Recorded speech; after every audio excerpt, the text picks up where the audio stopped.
Mrs. Green Apple, the album is progressive, and we are on to the final track, Wallflower. And this always happens when I cover mini albums. Do you know what? I've always had a feeling about mini albums, and I love that expression, mini album. It's something that actually, I believe, came about from K-pop, but I think it's really great because we always used to have the concept of EPs, and as much as I grew up with EPs. I'm not that old, I guess I am. I remember like in the around about the turn of millennium when I was buying CDs. EPs were a thing, and could mean anything from just like a mini album to just a collection of random songs to just like a single that had too many B-sides. But mini album to me kind of has this feeling that it actually, it codifies mini album. It's like it's going to have the same thing. It's going to have original songs, at least, songs you've never heard before. They're going to be properly recorded, and it's going to have a beginning, middle, and end. It's going to be held to the same values that a normal album would be, the expectation of variation and such things. And so when I listen to this, I've got to be honest, I'm actually quite taken by this because I feel like, I don't know whether this was actually declared as an EP or a mini album or what they called it at the time. I guess back in 2015 in Japan, the phrase mini album wouldn't have been quite as common. But I actually really feel like this is flowing like a mini album. And so I'm kind of like looking forward to this final track because I feel like they're going to finish this in with a proper flourish, whether it's going to be that beautiful final ballad or whether it's going to be that triumphant final anthem. I don't know yet, but certainly we just come off the back of Hibi Tokimi, which I think I said during the reaction, I found that incredibly relaxing. In fact, I know I said that because I actually just recorded that like literally 2 minutes before what you're watching right now. So, yeah. I record these in batches in case you didn't know. It makes it easier to enjoy album listen throughs. But yeah, Wallflower. I really don't know what to expect here, but I've enjoyed this, and it does make sense that we're at the end so quickly because obviously this is a mini album.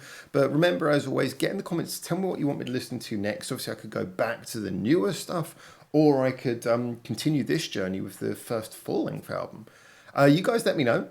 I am also still considering, as I said, it is my intention to do a video where I sit down and maybe take in several live performances of songs that I personally was particularly interested in. I know every time I do any of these, you guys get underneath and say, you should check out a live version, you should check out a live version. But I will be looking to specifically see which official live versions I can do reactions to, which are of songs I'm particularly excited about. Like, for example, I think there's an official live version of Kimasabi. I really want to check that out, stuff like this.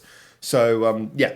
Let me get in the comments well below this and let me know about other things you want me to check out. And I will definitely be considering that because I don't know exactly. I haven't decided yet whether next journey is I'm going to go, what the next part of the journey is that I'm going to go towards. However, I just knew I really wanted to check out this one after doing Antenna and Attitude. And it's been really enjoyable. So anyway, let's check out Wallflower together. This is the final track from Progressive.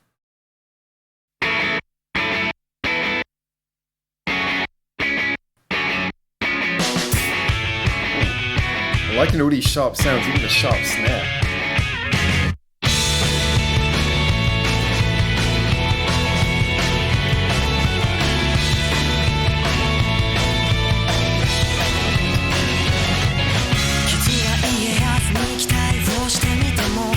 I like how you feel that keyboard blast when it comes in.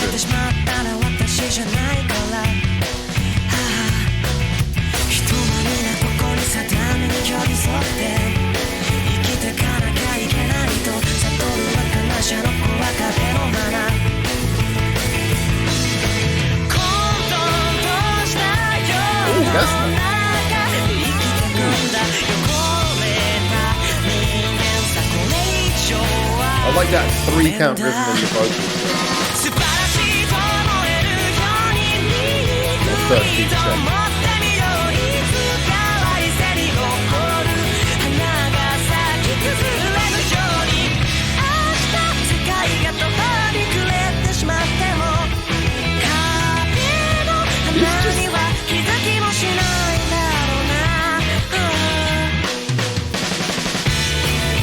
This definitely feels the most just like a straight guitar rock song that I can really think of from it.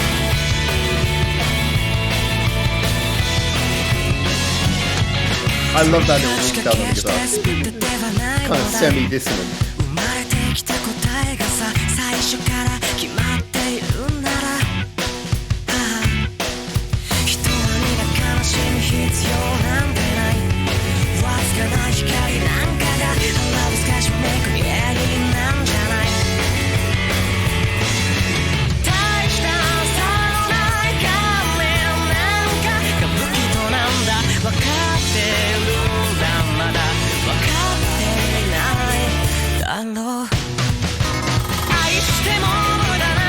a weird little bit of sound there from the keyboard.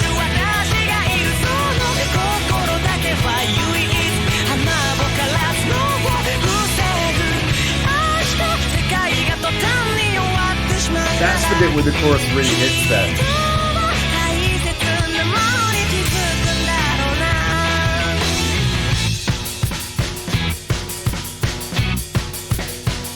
Yeah. Cut down the basics. Oh, I love that little electric organ sound. That's so much fun. Weird sort of gospel rock thing going.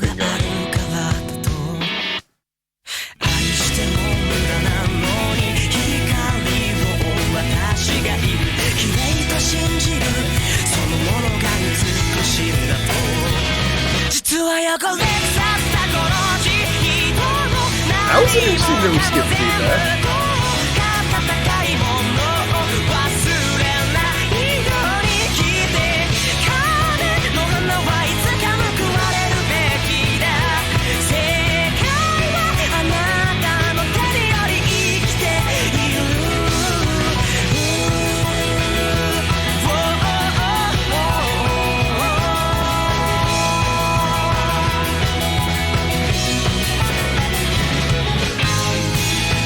Yeah, this is just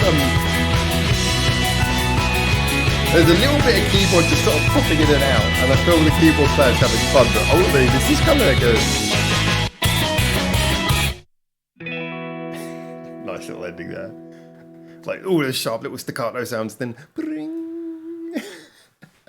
Beautiful to finish on like that lovely resolved note as well. But yeah, this is a kind of curious one. I didn't know which direction they were going to go with the final song. I think that having Hibitokimi be a rather more relaxing song, I always feel when your penultimate song is more relaxing, it sets you up to finish on a burst of energy.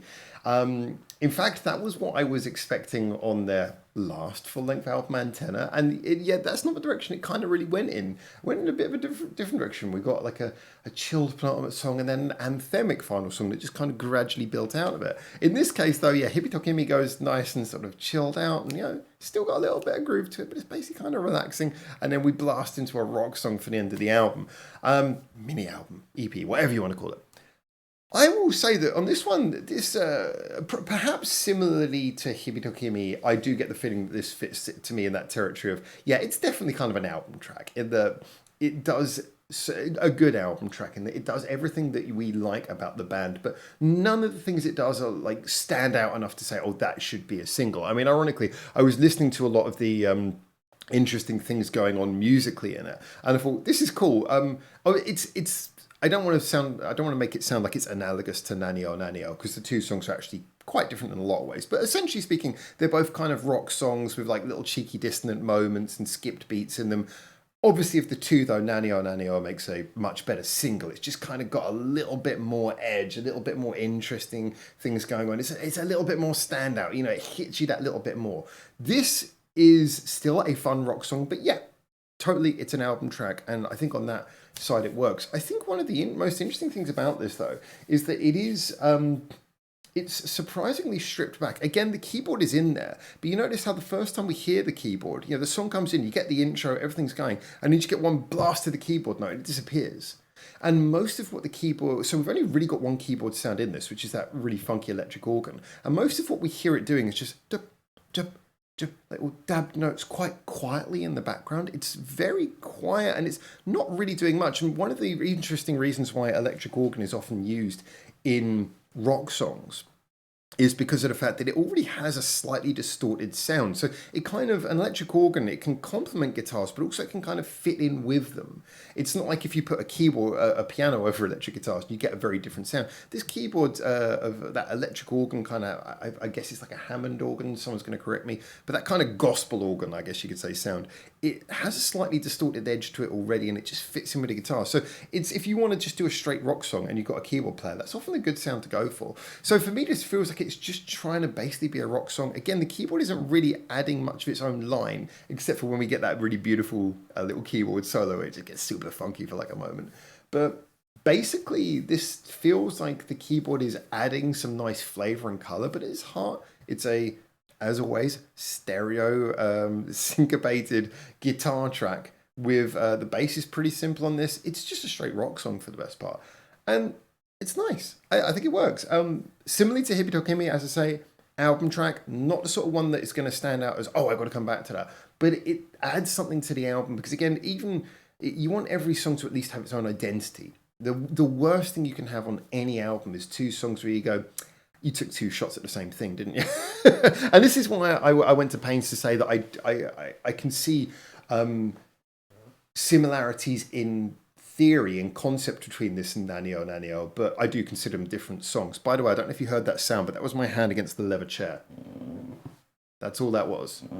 Just wanted to clarify in case that came across on the microphone. So, I mean, I've got to say that this to me was really fun. Actually, probably a good...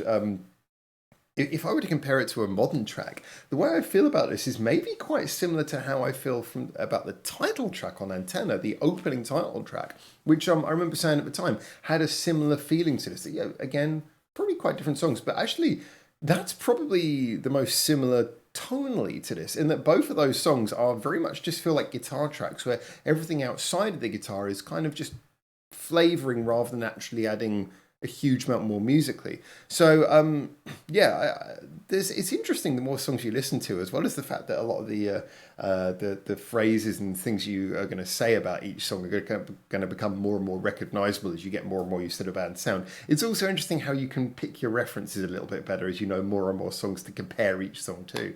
But yeah, I personally, I got a really good fun out of this. I think it's a nice way to end an album, and considering the modest expectations that we should understandably have for a debut.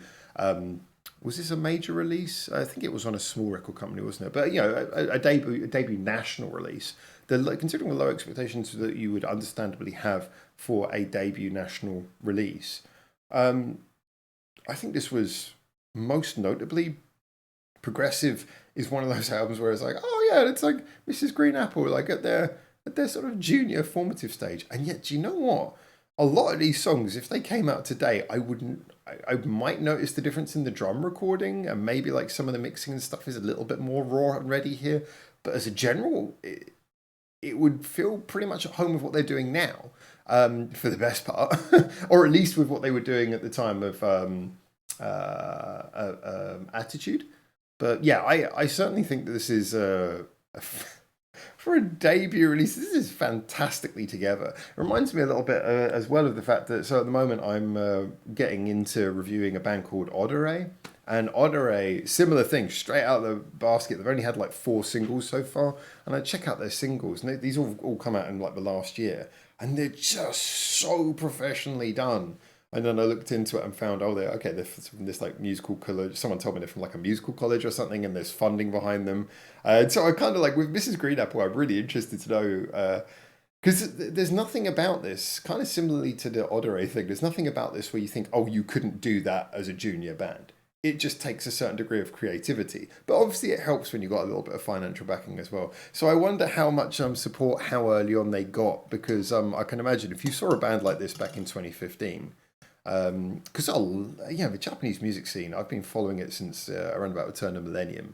I think it was like, I keep on trying to get, I think it was about 98 or 99 I started listening to Japanese music when I was quite young. But certainly in the last 10 years, the Japanese music scene has developed, and the music, so much intricacy, so much development, so many exciting artists in the last 10 years.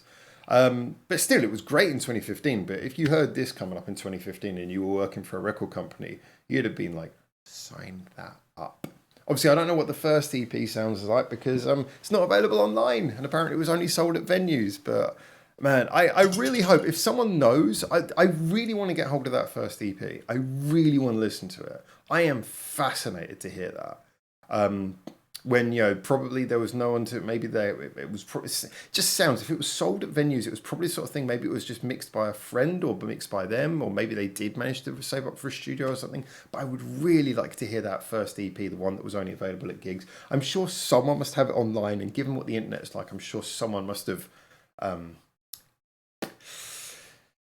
allowed it to fall off of their CD onto the internet. I'm not saying anything. Anyway, I would love to. If someone can legit get me a copy of the EP that came out before this, I would love to hear that. But yeah, this was great. Progressive was such a lot of fun. And yeah, let me know what you want me to do next. And let me know your thoughts about that live side. Although I've got to be honest, I'm probably going to pick the live songs based on the ones that I'm kind of most interested in myself. But we'll see. We'll see. And until I hopefully see you very soon for the next one of these. For now, ciao, ciao.